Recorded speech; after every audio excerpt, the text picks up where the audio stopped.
যদি একটু উঁচা হয় ডাং ডাঙ্গা বলে হাই আল্লাহ ডাং ডাং করে একনাতে হাঁটছে ভালো লাগে, একটু ব্যাখ্যা হলে ভালো লাগতো আল্লাহ। যার স্ত্রীটা ব্যাখ্যা আর মনের মধ্যে শান্তি নাই বলে আল্লাহ একনাতে বাউনির মতন ঘুর ঘুর ঘুর ঘুর করে বেড়েছে, দেখি খারাপ লাগছে। একটু লম্বা হলে ভালো লাগতো, জোরে হাঁটতো, ফুর্তিতে কাজ গেল সংসার করে, ওর মনের মধ্যে শান্তি নাই। যার স্ত্রীটা খুবই মোটা ওর মনের মধ্যে শান্তি নাই। আল্লাহ এমন মোটা স্ত্রী নিয়ে এসেছি গোটা বিছান ঘেরাইছে, খাটের পাশে ধরে একদিকে পড়ে থাকতে হচ্ছে। যার স্ত্রী পাতলা রে ভাই, আমরা বলি পাতলা, বাংলাদেশে বলছে চিকন। তো ওই পাতলা যার স্ত্রী ওর মনের মধ্যে ওরও শান্তি নাই, সুবহানাল্লাহ, ওরও মনের মধ্যে শান্তি নাই। যার পাতলা আছে বললে আল্লাহ কট ঘুরতে যা কোনো রকম যদি ওর গতরে হাত পড়ে যায় হয়তো স্টিলের বডি তাহলে ঠাকাম করে উঠে, মনের মধ্যে শান্তি নাই ভাই। পৃথিবীতে শান্তি থাকবে না, জান্নাতে আপনার মন আল্লাহ শান্তি করে দিবে, জান্নাতে পাবেন এত সুন্দর হুর পাবেন। পৃথিবীর যতই সুন্দর স্ত্রী হোক, যতই রূপসী হোক, এরা কিছুদিন 1 বছর 2 বছর 5 বছর পরে চেহারা ডিসকালার হবে, চেহারার মানে নষ্ট হবে, চেহারা খারাপ হবে। 2 4 5 বছর 10 বছর পরে স্ত্রীটার চেহারা ভালো থাকবে না। থাকবে ভাই? স্ত্রীর চেহারা ভালো থাকবে না ভাই পৃথিবীতে। আর জান্নাতে যেটা হুর দেওয়া হবে সেটা কোনোদিন বুড়ি হবে না, আর কোনোদিন চেহারা ডিসকালার হবে না, ওর যৌবন কোনোদিন ঢলবে না রে ভাই, ও চিরকুমারী হয়ে থাকবে। আল্লাহ বলছেন ফাজাআলনাহুন্না আবকার, আমি তোমাদের জন্য চিরকুমারী করে তৈরি করেছি। চিরকুমারী ওরা চিরদিন কুমারী হয়ে থাকবে, এক রকম হয়ে থাকবে, এয়ার কন্ডিশন এসির মতন। জান্নাতের মধ্যে ভাইরে আমার আপনাকে গোসল করতে হবে না, পেশাব করতে যেতে হবে না, পায়খানা করতে যেতে হবে না। আপনি যে ফল ফ্রুট খাবেন আপনার বদ হজম হবে না, পেট খারাপ হবে না, ধুমা ঢেকুর হবে না, আপনার কোন রকমের ক্ষয়ক্ষতি হবে না ভাই। একবারে জান্নাতে এয়ার কন্ডিশন এসি হয়ে থাকবেন। কত সুন্দর জায়গা ভাই, কত ভালো জায়গা যে ওখানে আপনি খাবেন, এখানে পেশাব করতে হয়, পায়খানা করতে হয়। রাত্রে একটু বেশি খেয়ে নিলে রাত্রে যখন ঘুমাবেন তো পেট খালি একেবারে চুঁচা ভা করবে, রাত্রে 2 বার 3 বার পেশাব পায়খানা করতে উঠতে হবে, একটা অশান্তি, ঠান্ডার দিনে টেনশন। আর জান্নাতে আপনার বদ হজম হবে না, গড় হজম হবে না, পেট খারাপ হবে না, আপনি শান্তিতে আছেন, মস্তিতে আছেন, আরামে আছেন। তো এত সুন্দর জান্নাত ছেড়ে এই জান্নাতটা আপনারা নিবেন, এটা আপনাদের মনে কারোর আগ্রহ হয় না যে আমরা জান্নাতটা নিব? হাজি ভাই, জান্নাতে যাওয়ার মনটা আপনার আছে না নেই? জান্নাতে যাওয়ার মন আছে? জান্নাতে যেতে গেলে জান্নাতের কাজ করতে হবে ভাই। এমনি খালি জান্নাতে যাব, জান্নাতে যাব, জান্নাত পাবো, যাব যাব করলে তো হবে না নাকি? কাজ করতে হবে। এটা গৃহস্থের কাজে যান, ধান কাটতে যান, পাট কাটতে যান, আইল কোপাইতে যান, পাট কাটতে যাওয়ার আইলে বসে যান। আমার গৃহস্থটা খুবই ভালো, আমার গৃহস্থটা খুবই সুন্দর, আমার গৃহস্থটা খুবই ভালো। তো আপনি আইলে বসে বসে যদি বলেন আমার গৃহস্থ খুব ভালো, আমার গৃহস্থ খুব ভালো, গৃহস্থ ভালো, সাইনের বেলা আপনি কাজ করলেন না, গৃহস্থ আপনাকে টাকা দিবে? পয়সা দিবে? কাজই তো করেনি, তোমাকে কুণ্ঠে থেকে টাকা দিবে? টাকা একটাও টাকা দিবে না, পাট কেটে দেখাই দেবো ওকে। আর আপনি বলছেন আমার গৃহস্থ খুব ভালো, খুব ভালো হবে, হবে না। তো ওইরকম আপনাকে পৃথিবীতে ভাই জান্নাত নিতে গেলে কাজ করতে হবে জান্নাতের। বুঝতে পারছেন? জান্নাতে যেতে গেলে কি করতে হবে জানেন? কয়টা কাজ করতে হবে? আল্লাহর নবী বলেছেন তোমরা যদি জান্নাতে যাও, 1 নম্বরে তুমি মুখের হেফাজত করো, তুমি কারুর গুজব করবে না, গিল্লা করবে না, বদনাম করবে না, শিকায়ত করবে না, দুর্নাম করবে না। তুমি মুখটার হেফাজত করো, মুখটাকে তোমরা মানে মুখটার হেফাজত করো। 2 নাম্বার তোমরা করবে কিরে ভাই, যে লজ্জা স্থানের হেফাজত করবে, জেনাতে লিপ্ত হবে না। আল্লাহ বললেন তোমার জান্নাতের জামিন আমি হয়ে গেলাম, তোমার জান্নাতের জামিন আমি হয়ে গেলাম। তো এই 2টা জিনিসের হেফাজত করবেন ভাই।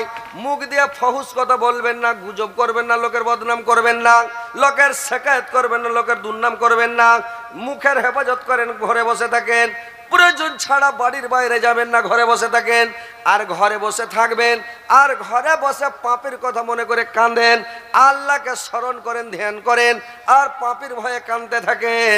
এমনি সারা পৃথিবীর পানি দিয়ে আটলান্টিক মহাসাগর, ভারত মহাসাগর, আরো মহাসাগর, সারা পৃথিবীর সমুদ্রের পানি জাহান্নামে ঢাললে জাহান্নামের আগুন নিভাবে না। কিন্তু আল্লাহর ভয়ে যদি কাটা করেন যে জাহান্নামের ভয়ে কাঁদেন, কিয়ামতের মাঠের ভয়ে কাঁদেন, যে আল্লাহর সামনে কি জবাব দিব কিয়ামতের দিন, আল্লাহ যদি জবাব দিতে না পারি, আল্লাহ নেকির পাল্লা যদি আমার ভারী না হয়, জাহান্নামে যেতে হবে। জাহান্নামে এরকম আযাব, এরকম শাস্তি, এরকম কষ্ট আছে, এ বলে পাপকে স্মরণ করে যদি কাঁদেন, আপনার চোখ দিয়ে যদি 2 ফোঁটা জল বেরিয়ে যায় তো চোখের পানিতে জাহান্নামের আগুন নিভিয়ে যাবে ভাই। তো কথা হচ্ছে আপনি ঘরে বসে থাকেন, পাপকে স্মরণ করে কাঁদেন, আল্লাহর ইবাদত করেন, বান্দেগি করেন, যেখানে লোক 2-3টা থাকবে, 4টা লোক থাকবে, চকে লোক থাকবে, যেটা সেটা লোক থাকবে, মানে দোকানে লোক থাকবে, ওদের সামনে যে বসবেন না, আর লোকের গুজব গিল্লা করবেন না, লোকের বদনাম শিকায়ত করবেন না, লোককে কষ্ট দিবেন না, আঘাত দিবেন না রে ভাই, প্রতিবেশীকে আঘাত দিবেন না। যার নামাজ পড়েননি আল্লাহ চাইলে ক্ষমা করে দিবে, রোজা রাখতে পারে আল্লাহ ক্ষমা করে দিবে, আল্লাহর যেটা হক আল্লাহ ক্ষমা করে দিবে। একটা হচ্ছে হাকুকুল্লাহর, একটা হাকুকুল ইবাদ, যেটা আল্লাহর হক আল্লাহ ক্ষমা করে দিবে, আর যেটা বান্দার হক ওইটা আল্লাহ ক্ষমা করবে না। আর কিয়ামতের দিন পা ধরে পড়লেও ক্ষমা হবে না। লোকটাকে টাকা কোথায় পাবেন, টাকা দিয়ে মাপ নিবেন, দাবি ছুটাবেন, সেটাও হবে না। আপনাকে নেকি দিয়ে দিতে হবে, নেকি দিয়ে যখন নেকি শেষ হয়ে যাবে কোথায় পাবেন, লাস্টে ওই লোকটার গোনাগুলো আপনাকে নিতে হবে, আর গোনা নিয়ে লাস্টে জাহান্নামে চলে যেতে হবে রে ভাই। তো কথা হচ্ছে লোকের বদনাম শিকায়ত করবেন না, লোকের দুর্নাম করবেন না, লোককে কষ্ট দিবেন না, আঘাত দিবেন না, ব্যথা দিবেন না। আল্লাহর নবী বলেছেন যে কিয়ামতের মাঠে 3 প্রকার লোককে ক্ষমা করা হবে না। কিয়ামতের দিন 3 প্রকার লোককে ক্ষমা করা হবে না। 1 নাম্বার, যে আল্লাহর সঙ্গে শিরিক করবে ওকে ক্ষমা করা হবে না। 2 নাম্বার, ওই লোকটাকে ক্ষমা করা হবে না যে লোকটা মানে বান্দার হক মেরে খাবে, পরের জমি দাবিয়ে খাবে, পরের হক মারবে, পরের হক নষ্ট করবে। যারা পরের হক নষ্ট করে তাকে আল্লাহ কিয়ামতের দিন ক্ষমা করবেন না। 3 নম্বরে, ওই লোকটাকে ক্ষমা করা হবে না যে লোকটা কোনো বান্দা যদি কোনো বান্দাকে দুঃখ দিয়ে যায়, কোনো বান্দা যদি কোনো বান্দাকে আঘাত দেয়, অপমান করে, বেইজ্জত করে, কোনো বান্দাকে কষ্ট দেয়, কোনো বান্দাকে কষ্ট দিবেন না ভাই। হাতের দ্বারায় আঘাত দিবেন না, পায়ের দ্বারায় আঘাত দিবেন না, জবানের দ্বারায় আঘাত দিবেন না, কোনো কথার দ্বারাতে তাকে আঘাত দিবেন না, কোনো ভাইকে কষ্ট দিবেন না ভাই। বুঝতে পারছেন? মানুষকে আঘাত দিয়ে যাবেন না, মানুষকে কষ্ট দিয়ে অপমান বেইজ্জত করে পৃথিবী থেকে যাবেন না। যদি কষ্ট দেন, মানুষকে অপমান করেন, বেইজ্জত করেন, তাহলে কিন্তু ভাই আপনার ভবিষ্যৎ খারাপ, জান্নাতে যাওয়া ঝামেলা হয়ে যাবে, জান্নাতে যেতে পারবেন না। তাহলে আপনাকে কি করতে হবে, জান্নাত যেতে হলে, জান্নাত পেতে হলে জান্নাতের কাজ আপনাকে করতে হবে, জান্নাতের কাজ পৃথিবীতে করে যেতে হবে ভাই। যদি পৃথিবীতে জান্নাতের কাজ না করেন তাহলে জান্নাত যাবেন কি করে বলেন তো? জান্নাতে যেতে পারবেন? যেতে পারবেন না। তো ভাই জান্নাতটা আল্লাহ তৈরি করে রেখেছেন আপনাদের জন্য, আমাদের জন্য, উম্মাতে মুহাম্মাদির জন্য, যে আল্লাহ জান্নাত তৈরি করেছেন। কত সুন্দর, কত ভালো, কত বড় জান্নাত। এই জান্নাতে যাবেন, জান্নাতে যাওয়ার পরে আনন্দ, ফুর্তি, মौज মস্তি, আনন্দ যত যা আছে সেইখানে আপনার সেখানে মস্তি করবেন। ওটা হচ্ছে লা মাহদুদ জিন্দেগি। ওখানে রাত নাই, দিন নাই, মাস নাই, বছর নাই, কাল নাই, কিছুই নাই। ওখানে হামেশা হামেশার জন্য লা মাহদুদ জিন্দেগি আপনাকে জান্নাতে থাকতে হবে। যে জাহান্নামে যাবে লা মাহদুদ জিন্দেগি জাহান্নামে থাকতে হবে, আর যে জান্নাতে যাবে লা মাহদুদ জিন্দেগি জান্নাতে থাকবে। ওখানে ভাই রাত লাগবে না। গরমকাল, শীতকাল, বর্ষাকাল, এগুলো হেমন্তকাল, গ্রীষ্মকাল, বসন্তকাল, এগুলো কাল আসবে না। ওখানে এরকম হয়ে থেকে যাবে। তো কথা হচ্ছে ভাই, ওই দুনিয়াটাকে বলে চিন্তা করেন, এই পৃথিবীটাকে বেশি ভালোবাসেন না। এই দুনিয়াটার উপরে লোভ লালচ, টাকা টাকা করিয়েন না, ধন সম্পদ করিয়েন না, দুনিয়াতে বাড়ি গাড়ি করিয়েন না, দিয়ে পরকালটাকে হারাইয়েন না। নমাজ নাই, রোজা নাই, হজ নাই, তসবিহ নাই, জিকির নাই, সব সময় খালি টাকা টাকা টাকা। কি করে টাকা হবে? ব্যবসায়ী জিনিস টাকা টাকা টাকা, কিন্তু পরকাল বলে কোনো খেয়াল নাই ভাই। পরকাল আপনার অন্ধকার হয়ে যাবে, জান্নাত হাত থেকে ছুটে যাবে, জাহান্নামে যেতে হবে। তো কথা হচ্ছে ভাই, আপনারা নমাজটা ঠিক করে 5 ওয়াক্ত পড়েন, আর সালাত যেন আপনার ঠিক হয়, ভালোভাবে নামাজ পড়বেন, সুন্দরভাবে নামাজ পড়েন। রমজান মাস আসছে আগাদিকে, এখন থেকে দোয়া করেন, আল্লাহকে বলেন আল্লাহ তাড়াতাড়ি রমজান মাসটা আমাদের কাছে হাজির করিয়ে দাও, আল্লাহ যেন রমজান মাসের রোজাটি রাখতে পারি। আর নিজের জীবনের যা গুনাহ আছে, পাপ আছে, আল্লাহ আমি যেন তোমার কাছে ক্ষমা চেয়ে নিতে পারি। রমজান মাসে পাপগুলোকে স্মরণ করে করে নাম ধরে ধরে আল্লাহ পাপ করেছি, ওই পাপ করেছি, এটা পাপ করেছি, ওটা পাপ করেছি, এ বলে নাম ধরে ধরে আল্লাহর কাছে তুলে ধরতে হবে, ক্ষমা চাইতে হবে, আল্লাহ ক্ষমা করে দিবে। তারপরে ভাই আপনি সব সময় তাসবিহ পড়েন, জিকির করেন, আল্লাহকে সব সময় ডাকেন, সব সময় স্মরণ করেন। আল্লাহ বলেছেন ইয়া আইয়ুহাল্লাযিনা আমানু যিকুরুল্লাহ যিকরান কাসীরান, হে বিশ্বাসীগণ তোমরা তোমার রবকে, তোমার আল্লাহকে অধিক পরিমাণে স্মরণ করো, আল্লাহকে অধিক পরিমাণে স্মরণ করো, সব সময় স্মরণ করো। তোমার মুখ দিয়ে সব সময় যেন তাসবিহ বের হয়। আর আল্লাহর নিকটে 4টা তাসবিহ, খুব সুন্দর তাসবিহ রে ভাই। একটা হচ্ছে সুবহানাল্লাহ, একটা হচ্ছে আলহামদুলিল্লাহ, একটা হচ্ছে লা ইলাহা ইল্লাল্লাহ, একটা হচ্ছে আল্লাহু আকবার। এই 4টা তাসবিহ আল্লাহর নিকট হতে পেরে সব সময় আপনি বলেন সুবহানাল্লাহ, আলহামদুলিল্লাহ, ওয়ালা ইলাহা ইল্লাল্লাহ, আল্লাহু আকবার। আপনি এই তাসবিহগুলো সব সময় পড়তে থাকেন। আর ভাইরা আমার, মোবাইলে সব সময় ভিডিও দেখেন না, মোবাইলে ফেসবুক দেখা দেখে করিয়েন না, আর মোবাইল দেখে সময়টাকে নষ্ট করিয়েন না। তাসবিহ জিকির করেন, আল্লাহ বিল্লাহ করেন, কোরআন তেলাওয়াত করেন। আপনি কোরআন পড়েন ভাইরে আমার, আপনি 3 প্রকার লোককে কবরে আযাব হবে না, 3 শ্রেণীর লোককে কবরে আযাব হবে না। যদি বারে কোটি কোটি কোটির কোটি কোটির কোটি বছর যদি কবরে পড়ে থাকে, কবরে আযাব হবে না। কাকে কাকে আযাব হবে না ভাই? 1 নম্বরে যে লোকটা পেটের ব্যথাতে মারা যাবে, ওই লোকটাকে কোনোদিন কবরে আযাব হবে না। যে লোকটা মানে শুক্রবারের দিন মারা যাবে, শুক্রবারে মারা গেলে রে ভাই, ওই শুক্রবারের দিন মারা গেলে ওকে কবরে আযাব হবে না।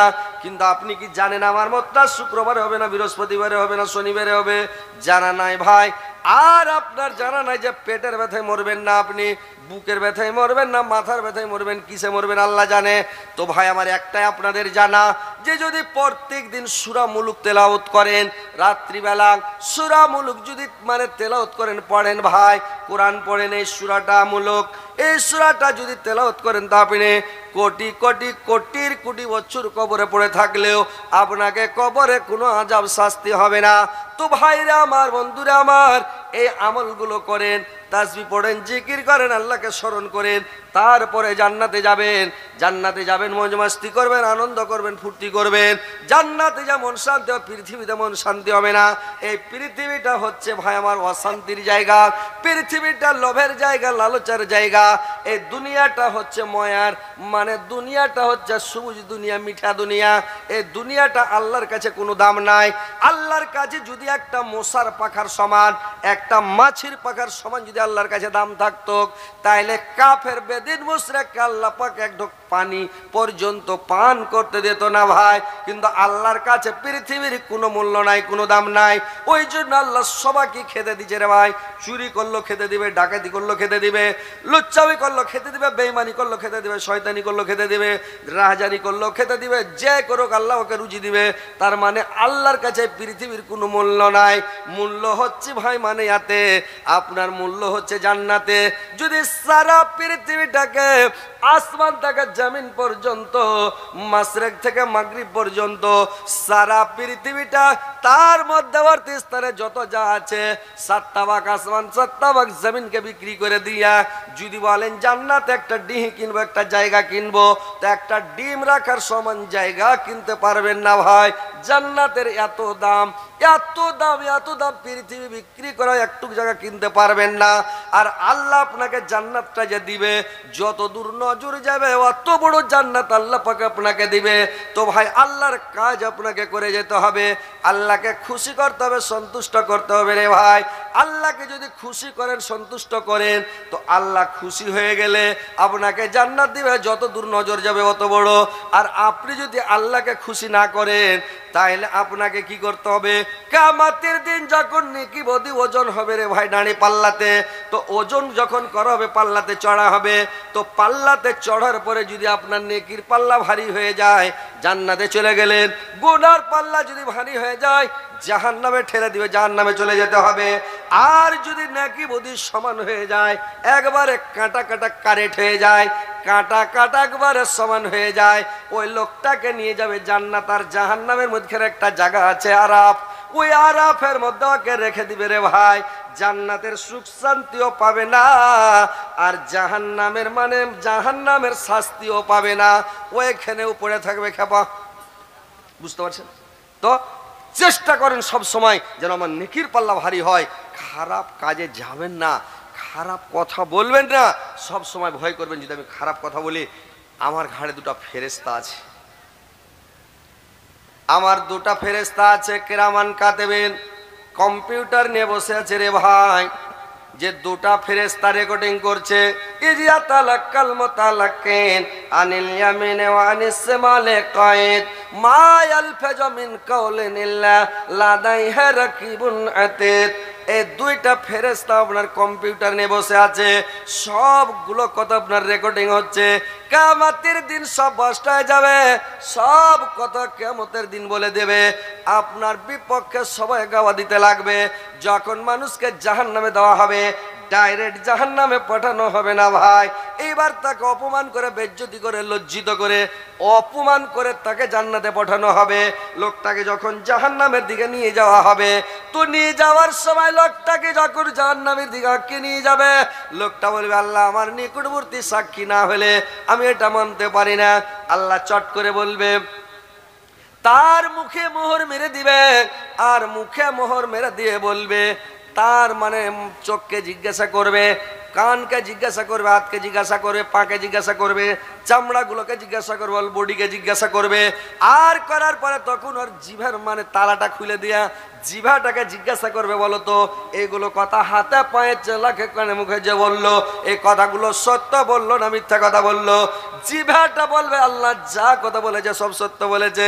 আপনার লোঘেও আঙ্গুলেও কুনিতেও সারা শরীরে ওয়াল বডিতে কথা বলবে। সেই দিন মানুষ আফসোস করে নিজের হাতকে নিজেই কামড়াতে লাগবে, নিজের হাতকে নিজেই চাবাতে লাগবে রে ভাই। আফসোসের চোটে চাবাবে, আর চাবাতে চাবাতে খেতে খেতে কবজি পর্যন্ত দুই হাতের হাতকে ছিঁড়ে খেয়ে শেষ করে দিবে। আল্লাহ কোরআনের মধ্যে বলছেন, ওয়া ইয়াউমা ইয়া'যুজ যালিমু আলা ইয়াদাইহি ইয়াকুলু আলাইতানি তাখাজতুমা আর-রাসূলি সাবিল। আফসোস করবার বলবে আল্লাহ কেন আমি নবীর কথা মানি নাই, রাসূলের কথা মানি নাই আল্লাহ, আমি নবী রাসূলের কথা কেন শুনি নাই আল্লাহ, আমি কেন মানি নাই? আজকে যদি আমি খারাপ লোকের সাথে দোস্তি না করতাম, খারাপ লোকের সাথে চলাফেরা না করতাম, উঠাবাসা না করতাম, আজকে আমার দুর্দশা এরকম হতো না ভাই। তো সেদিন আফসোস করবে, সেদিন আফসোস করে কোনো লাভ হবে না। তো ভাইরা আমার, বন্ধুরা আমার, যদি জান্নাতে যেতে চান, জান্নাত পেতে চাহেন, জান্নাতের সুখ শান্তি ভোগ করতে চাহেন, মাস্তি করতে চাহেন, তো জান্নাতের মজ মাস্তি করতে চাহেন, জাহান্নামের আযাব শাস্তি থেকে যদি বাঁচতে চাহেন, কিয়ামতের মাঠের আযাব শাস্তি থেকে বাঁচতে চাহেন, তো ভাই আল্লাহকে সন্তুষ্ট করেন, খুশি করেন। তো খুশি করতে গেলে কি হবে রে ভাই? আল্লাহর কাছে সবচাইতে পাওয়ারফুল ইবাদত হচ্ছে দান করা। দান করাটা আল্লাহর কাছে সবচাইতে শক্তিশালী ইবাদত। যত ইবাদত আছে শক্তিশালী ইবাদত হচ্ছে দান করা। আর যত ইবাদত আছে সমস্ত ইবাদতের হেড বলা হয়েছে মুনাজাত করা।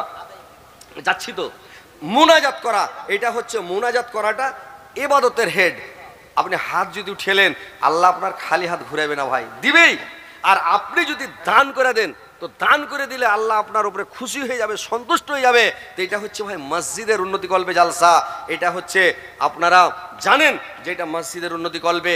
যত বড় মসজিদ আপনাকে এখানে দেখলাম শ্রীলঙ্কাতে, যে আমাদের উত্তর দিনাজপুর জেলাতে এত বড় মসজিদ আমার নজরে পড়েনি ভাই। আমাদের উত্তর দিনাজপুর বাড়ি, কিন্তু উত্তর দিনাজপুরে এত বড় মসজিদ নাই যত বড় মসজিদ আপনাদের এখানে দেখলাম। সুবহানাল্লাহ, মসজিদ মনে হচ্ছে যে জান্নাতের বাগান, বিশাল আলিশান মসজিদ। হাজার হাজার লোক মনে হয় যে হেঁটে গেলেও জায়গা খালি থাকবে। আল্লাহ এত বড় আপনারাকে শক্তি দিয়েছে, ক্ষমতা দিয়েছে, আল্লাহ এত পয়সা দিয়েছে। তারপরেও একটা কথা শুনলাম, হাজি সাহেব বলছিলেন যে মাওলানা এই যে মসজিদটা আমরা তৈরি করেছি, সিরিফ আমাদের এই গ্রামেরই লোকটির টাকাতে একটা মসজিদ, কোনো আরবের, কুয়েতের, মালয়েশিয়ার কোনো জায়গার এটা ফন্ড নয়, আমরা দান দিয়েই করেছি। আর করবেন না কেন? যে দেখলাম মেয়ে ছেলের কাছ থেকে, মা বোনদের কাছ থেকে 1,77,000 টাকা একবারই এসেছে। তো ই কি যেমন তেমন যে ভাই, ওরা যদি মেয়ে ছেলের একটু মন দিয়া দান করে তাহলে তো ওরাই এক এক তালা করে দেবে মসজিদ জি ভাই। আর যতগুলো আপনারা কি আছেন, আপনারা 3 ডাবল মেয়ে ছেলে ওদিকে আছে, তো সুবহানাল্লাহ। তো আপনারা আল্লাহকে খুশি করেন, আল্লাহর ওয়াস্তে দান করেন। যদি জান্নাতে যাওয়ার মন থাকে, জান্নাতে সুখ শান্তি ভোগ করার মন থাকে, আজাব শাস্তি জাহান্নামের কষ্ট থেকে বাঁচার মন থাকে, তো ভাই একটু তাড়াতাড়ি আসেন, আমার হাতে দেন। আজকে বক্তা অনেক, সময় খুব কম, অনেক বক্তায় লাইন লেগে আছে। ইনশাআল্লাহ বাংলাদেশের বক্তা এসে গেছে নাকি? ও আমার পরে এখন বাংলাদেশের বক্তা আসছে ভাই। বাংলাদেশের বক্তা শেষ হবে, ফের আসামের বক্তা আসবে দেলোয়ার হোসেন সাইদি। তো ভাই আমার বক্তা অনেক আছে। আমি তো উত্তর দিনাজপুরের আপনাদের পাশের, একটা বাংলাদেশ, একটা হচ্ছে মানে বাহির রাষ্ট্রের, আবার একটা আছে আপনার আসাম, অনেক দূরের। তো যাক আলহামদুলিল্লাহ। কথা হচ্ছে ভাই আসেন একটু আল্লাহর রাস্তায় দান করেন। দেন ভাই, কে দিয়েছে এটি টাকা? রবিউল ইসলাম ভাই আমার 500 টাকা দিয়েছে। আর একজন ভাই আমার 500 টাকা, আর একজন ভাই 500 টাকা, আর একজন 100 টাকা, 3 জনায় 500 করে 1500, একজন ভাই 100 টাকা। আল্লাহ আমার ভাই আল্লাহ গো 500 করে টাকা দিয়েছে। আল্লাহ আল্লাহ দিরদারকে তুমি সাদরে গ্রহণ করো, মনের উদ্দেশ্য পূরণ করো, দীর্ঘায়ু রাখো, সুখে শান্তিতে রাখো, ঈমান আমানের সহিত রাখো, মরার পরে সুখময় স্থান দাও, কিয়ামতের পরে জান্নাতবাসী করিও। তো ভাই আপনারা এই গ্রামটা দেখলাম, বড়ই গ্রাম, ভালো গ্রাম, পয়সাওয়ালা গ্রাম, সবাই পয়সাওয়ালা। তো ভাই আপনারা এখানে মানে আল্লাহ 5 ওয়াক্ত নামাজ ফরজ করেছে ভাই, 5 ওয়াক্ত নামাজ ফরজ করেছেন আল্লাহ। আর ইসলামের 5টা স্তম্ভ আছে, 5টা স্তম্ভের ওপরে ইসলাম ধর্মকে টিকে রাখা আছে। আর আল্লাহ 5 ওয়াক্ত নামাজকে ফরজ করেছেন উম্মতে মুহাম্মাদের উপরে, আমাদের উপরে। তো আমি এই 5টা লোকের কাছে 1000 করে টাকা আমি নিব ভাই। কে আল্লাহর প্রিয় বান্দা আছেন, আল্লাহকে ভালোবাসেন, আল্লাহর রাসূলকে ভালোবাসেন, জান্নাতে যেতে চাহেন, কার বাপ মরেছে, কার মা মরেছে, কার দাদু দাদি নানা নানি শ্বশুর শাশুড়ি ছেলে পিলে আত্মীয় স্বজন ভাই বোন মারা গেছে, তাদের জন্য, মৃত্যু ব্যক্তির জন্য দিবেন, নিজের জন্য দিবেন। তো ভাই আমি মাত্র 5টা লোকের কাছে 1000 করে টাকা, 5টা লোকের কাছে 5000 টাকা আমি চাই ভাই। আসেন ইনশাআল্লাহ, কে আল্লাহর বান্দা আছেন, মাত্র 1000 টাকা করে টাকা ভাই, 5টা লোক ভাই, কোনো ব্যাপার নাই। মরে যাবেন, সব পড়ে থাকবে, খালি হাতে চলে যেতে হবে। শাহ সিকান্দার বাদশাহ পৃথিবীর বাদশাহ ছিল, যত বড় দুনিয়া, 4টা বাদশাহ ছিল পৃথিবীর বাদশাহ। তো 4টা বাদশাহ যে ছিল, 2টা মুসলমান, 2টা বেদিন। তো শাহ সিকান্দার বাদশাহ বিশাল বড় বাদশাহ, যখন মরে বেটারাকে ওসিয়ত করেছিল, বেটা কাফনের ভিতরে হাত ভরিও না, আর খাটের উপরে হাত রাখো না, বাইরে ঝুলিয়ে দিও। লোক দেখবে যে শাহ সিকান্দার বাদশাহ এত বড় সারা দুনিয়ার বাদশাহ হয়েও খালি হাতে চলে গেল। তো ভাই পৃথিবী থেকে কিছু নিয়ে যেতে পারবেন না, যেটা দান করবেন আল্লাহর ওয়াস্তে, আল্লাহকে দিবেন, আল্লাহর ঘরে দিবেন, এটাই আপনার ধরা থাকবে। এটা পার্সোনাল অ্যাকাউন্ট, এই অ্যাকাউন্টে জমা হবে ভাই। আপনারা সুখ শান্তি ভোগ করবেন, মরার পরে শান্তি পাবেন। 1000 টাকা করে টাকা ভাই আমি 5টা লোকের কাছে নেব। 5টা ইসলামের স্তম্ভ, 5টা হচ্ছে মূলখুঁটি, 5টা হচ্ছে মানে 5 ওয়াক্ত নামাজ আল্লাহ ফরজ করেছেন। তো ভাই 5টা লোক আসেন, তো কেউ এরকম আল্লাহর বান্দা আছেন, 1000 টাকা হযরত আলী রাতে দেব। আমি অনেক দূর থেকে মুসাফির মানুষ এসেছি, আমি প্রাণ খুলে দোয়া করব ভাই।